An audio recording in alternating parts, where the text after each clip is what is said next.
اذ قالت امرأۃ عمران، وہ وقت یاد کرو کہ جب عمران کی عورت نے عرض کی. قرآن میں صرف ایک عورت ہے جس کا نام ہے، وہ مریم ہے. باقی اسی سٹائل میں بات ہوتی ہے. امرأۃ لوط، امرأۃ نوح کی عورت، لوط کی عورت. تخت بلقیس والا واقعہ ہے، بلقیس کا نام نہیں آیا. زلیخا کا سیدنا یوسف علیہ السلام کے ساتھ واقعہ ہے، زلیخا کا نام نہیں آیا. یعنی قرآن کا جو مزاج ہے نا وہ سیکس ڈسپلن کو بڑا فالو کرتا ہے. اور حضرت مریم کا نام بھی صرف حضرت عیسیٰ علیہ السلام کی وجہ سے ہوا کیونکہ حضرت عیسیٰ کے والد کوئی نہیں تھے. ادروائز سیدہ مریم کا نام بھی قرآن میں نہ ہوتا. ان کی نسبت کی وجہ سے آیا کہ ان معجزانہ. تو یہاں پہ بھی دیکھیں کہ عمران کی عورت نے عرض کی رب انی نذرت لک ما فی بطنی محررا، اے میرے رب میں منت مانتی ہوں تیرے لیے کہ جو میرے شکم میں ہے، جو میرے پیٹ میں ہے، میں اسے سب کاموں سے آزاد کر دوں گی. اور ٹیمپل آف سلیمان، ہیکل سلیمانی کا مجاور کے طور پہ میں اسے جو ہے وہ خدمت کے لیے پیش کر دوں گی. اب یہ مجاور یہ خانقاہوں والا مجاور نہیں ہے. یعنی اگر کوئی شخص یہاں پہ منت مانے کہ میں خانہ کعبہ کی خدمت کے لیے، وہ تو ابھی سعودی حکومت نے ہزاروں ملازمین رکھے ہوئے ہیں، وہاں کی صفائی کے لیے یا وہاں پہ حاجیوں کو پانی پلانے کے لیے میں اپنے بچے کو وقف کرتا ہوں، تو وہ تو اللہ کے لیے وقف ہو رہا ہے نا. تو اسی طریقے سے بنی اسرائیل میں بھی ٹریڈیشن تھی کہ وہ اپنی اولاد کو وقف کر دیتے تھے. ہیکل سلیمانی میں ظاہر پوری دنیا سے لوگ آتے تھے اس کی خدمت کے لیے. اور ابھی حضرت عیسیٰ علیہ السلام دنیا میں نہیں آیا ہے، اس کا مطلب ہے وہ جو یہودیت چل رہی تھی پریکٹسنگ. فتقبل منی، تو اے اللہ قبول فرما لے میری طرف سے، انک انت السمیع العلیم، بے شک تو سننے والا اور علم والا ہے. اب ظاہر ہے کہ ان کی نیت یہی تھی کہ میرے ہاں لڑکا ہوگا. یہ تو ان کے ذہن میں بھی نہیں تھا کہ بچی پیدا ہو جائے گی. تو بچی کو تو اس طریقے سے اوپنلی تو نہیں چھوڑا جا سکتا جب تک کہ کسی مرد کی سرپرستی نہ ہو. تو وہ تو دعا کر کے بے فکر ہوگی کہ اب اللہ مجھے ایک لڑکا دے گا تو میں اس کو اللہ کے لیے وقف کر دوں گی. فلما وضعتها، جب ان کا وضع حمل ہوا، قالت رب انی وضعتها انثى، انہوں نے کہا میرے رب یہ تو میرے ہاں لڑکی پیدا ہو گئی ہے، میرے تو سارے خواب چکنا چور ہو گئے ہیں، میں نے تو کہا تھا بیٹا ہوگا تیرے لیے وقف کروں گی. اچھا اب یہ اللہ سے وہ گفتگو کر رہی ہیں دعا کی شکل میں. ابھی اللہ اور سیدہ مریم کی کمیونیکیشن شروع نہیں ہوئی ہے.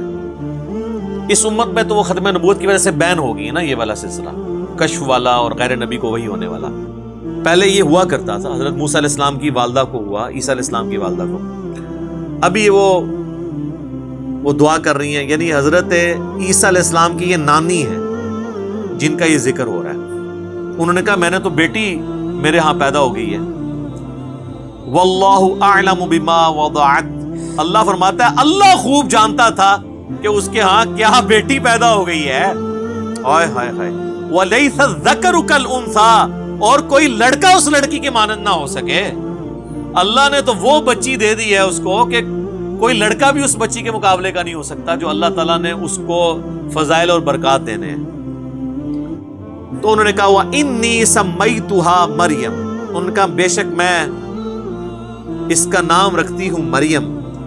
وَإِنِّي أُعِيذُهَا بِكَ وَذُرِّيَّتَهَا مِنَ الشَّيْطَانِ الرَّجِيمِ، اور اے میرے رب بے شک میں اسے بھی اور اس سے جو آگے اولاد پیدا ہوگی نا، نانی تھی نا، تو پوری پلاننگ کی ہوئی ہے کہ میری جو بچی ہوئی ہے اس کو اور اس کی آگے جو اولاد ہوگی نا، اللہ میں تیری پناہ میں شیطان مردود کے اگینسٹ تیری پناہ میں اسے دیتی ہوں کہ شیطان سے وہ محفوظ رہیں. اب ظاہر ہے یہ اللہ تعالیٰ نے ان کی زبان پہ یہ باتیں جاری کی ہیں. ان کو تو نہیں پتا تھا کہ میرا نواسا جو ہے وہ اتنی بڑی پرسنالٹی ہونے والا ہے. تو اس پہ اللہ تعالیٰ کے ذرا کامنٹ سنیں. فَتَقَبَّلَهَا رَبُّهَا بِقَبُولٍ حَسَنٍ، اللہ تعالیٰ ماتا ہے پس اس کے رب نے قبول کر لیا بڑے اچھے طریقے سے. وَأَنبَتَهَا نَبَاتًا حَسَنًا، اور اس بچی کو بڑے اچھے طریقے سے پروان چڑھایا. وَكَفَّلَهَا زَكَرِيَّا، اور ان کی جو کفالت تھی وہ زکریا علیہ السلام، ایک وقت کے پیغمبر کے ذریعے ٹریننگ ہو رہی ہے جناب. تو اللہ نے فرمایا کہ میں نے دعا قبول کر لی. اس کانٹیکسٹ میں بخاری اور مسلم میں ایک حدیث ہے، نبی صلی اللہ علیہ وآلہ وسلم نے فرمایا جب کبھی بھی کوئی بچہ پیدا ہوتا ہے نا تو شیطان اسے ٹھونگ مارتا ہے جس کی وجہ سے وہ چیختا ہے. لیکن یہ جو حضرت مریم کی والدہ کی دعا تھی نا، اس کی برکت سے سیدہ مریم اور ان کے بیٹے عیسیٰ ابن مریم کو اللہ نے یہ فضیلت دی ہے کہ شیطان سے انہیں محفوظ کی ہے. الحمدللہ. سبحان ربک رب العزت عما یصفون وسلام علی المرسلین والحمد للہ رب العالمین. آمین. اب بڑے مزے کی ایک ایونٹ ڈسکس ہونے لگا. کلما دخل علیہا زکریا المحراب، جب کبھی بھی زکریا علیہ السلام محراب میں داخل ہوتے، یعنی وہ ایک محراب نما حجرہ بنا تھا جہاں حضرت مریم عبادت کرتی تھی، تو ان کے ٹیچر کے طور پر یہ خالو بھی لگتے تھے اور ایج ڈیفرنس بھی بہت زیادہ تھا اور پیغمبر بھی.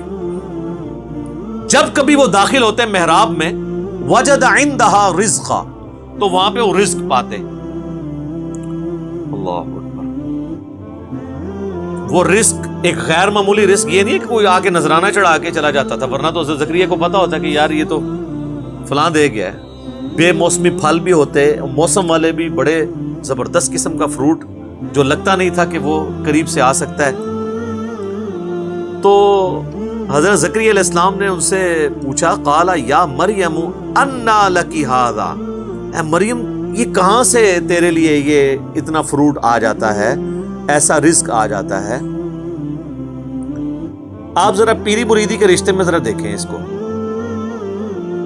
پیر ہیں حضرت زکریا، اور دنیا کے بنائے ہوئے پیر نہیں، اللہ کے بنائے ہوئے پیغمبر. اور شاگرد بھی کوئی عام نہیں ہے، سیدہ مریم ہے. اور پیر اپنے مرید سے، مریدنی سے، یا اپنے اسٹوڈنٹ سے پوچھ رہا ہے کہ یہ تیرے اوپر جو اتنا فضل و کرم ہے، خاص بے موسمی پھل ہیں، یہ کہاں سے آ گئے؟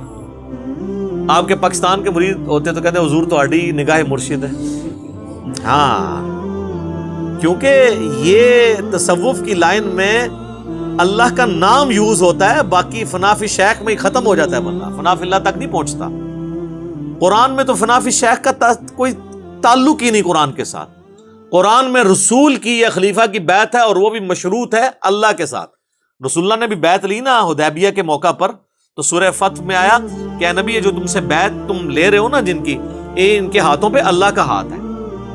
اور سورہ توبہ میں اللہ نے فرمایا کہ اللہ نے مومنین کی جانیں اور مال جنت کے بدلے میں خرید لی ہیں، ایسی بیعت پر خوشیاں مناؤ. بیعت کہتے ہیں بیچنے کو، بائع لفظ استعمال ہوتا ہے. انسان کسی انسان کے آگے اپنے آپ کو نہیں بیچ سکتا، صرف اللہ ہی ہے جس کے سامنے آپ بیچ سکتے ہیں. پیغمبر بھی آن دا بہاف آف گاڈ آپ سے بیعت لیتا ہے. یہاں تو کہتے ہیں نہیں، پہلے فنا فی شیخ ہوتا ہے، پھر فنا فی رسول ہوتا ہے، پھر یہ ہوتا ہے، فلاں یہ ہوتا ہے، کرتے کرتے کدھر تک لے جاتے ہیں. وہ فنا فی شیخ میں ہی مر جاتے ہیں. تو یہاں پہ شیخ پوچھ رہا ہے تو وہ مرید یہ نہیں کہہ رہا کہ حضور نگاہ مرشد ہے، حضور آپ کی ساری برکتیں ہیں، آپ کا ہی فیض ہے. نہیں، جواب جو ہے وہ بڑا عجیب ہے. ویسے قرآن و سنت کی جو ڈاکٹرین ہے اس میں بالکل یہی جواب دینا چاہیے، چاہے پیغمبر بھی سامنے موجود ہو نا تو یہی کہنا چاہیے کہ یہ اللہ کا فضل ہے.